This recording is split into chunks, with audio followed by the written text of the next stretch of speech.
आचार्य रजनीश को जब हम सुनते हैं तो उनके प्रवचन में आपको बार बार सुनाई देगा कि वो होश के बारे में बात कर रहे हैं।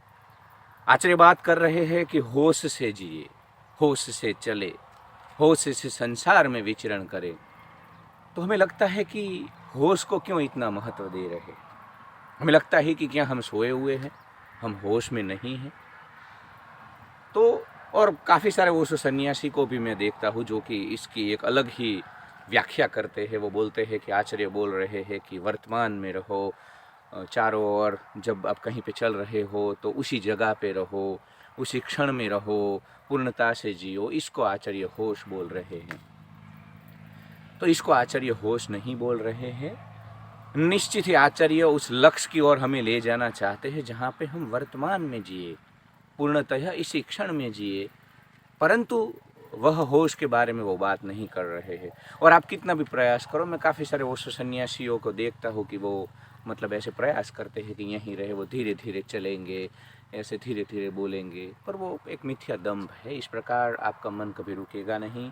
ये तो चंचल मन है, इसकी प्रवृत्ति है, ये कभी रुकता नहीं है। तो फिर होश किसको वो बोल रहे हैं? तो आचार्य रजनीश मेरे प्यारे दोस्तों यह बोल रहे हैं कि इस संसार को माया रूप जानो। इस संसार में चारों ओर एक ही परमात्मा है, एक ही परम तत्व है। इसके अतिरिक्त इस संसार को किसी और भाव में देखना, यहाँ पे छगन मगन नरेश महेश रमेश इस भाव से लोगों को देखना, यह माया है। तो आचार्य रजनीश बोलते हैं कि व्यवहारिक जो सत्ता है जिसमें हम व्यवहार करते हैं जगत में, उस भाव में ही संसार को न देखो। कम से कम आधा घंटा तो तुम जाग जाओ और चारों ओर परमात्मा देखने की कोशिश करो। उसको वो होश बोल रहे हैं। दूसरा, आचार्य अपने मैं को मारने की बात कर रहे हैं।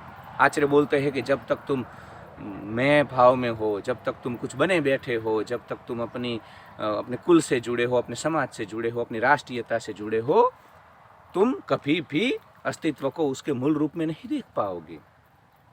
तो जब इंसान माया को मार देता है, पूरा दिन तो खैर नहीं मार पाएगा जिस प्रकार की व्यवस्थाएं है, पर थोड़े वक्त के लिए भी वो अगर माया को मार देता है, चारों ओर परमात्मा के दर्शन करता है, तो वो होश में है।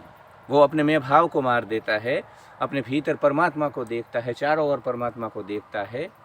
अगर वो अपने मैं भाव को ख़त्म करने में सफल हो जाता है कुछ लम्हों के लिए, तब भी वो होश में है।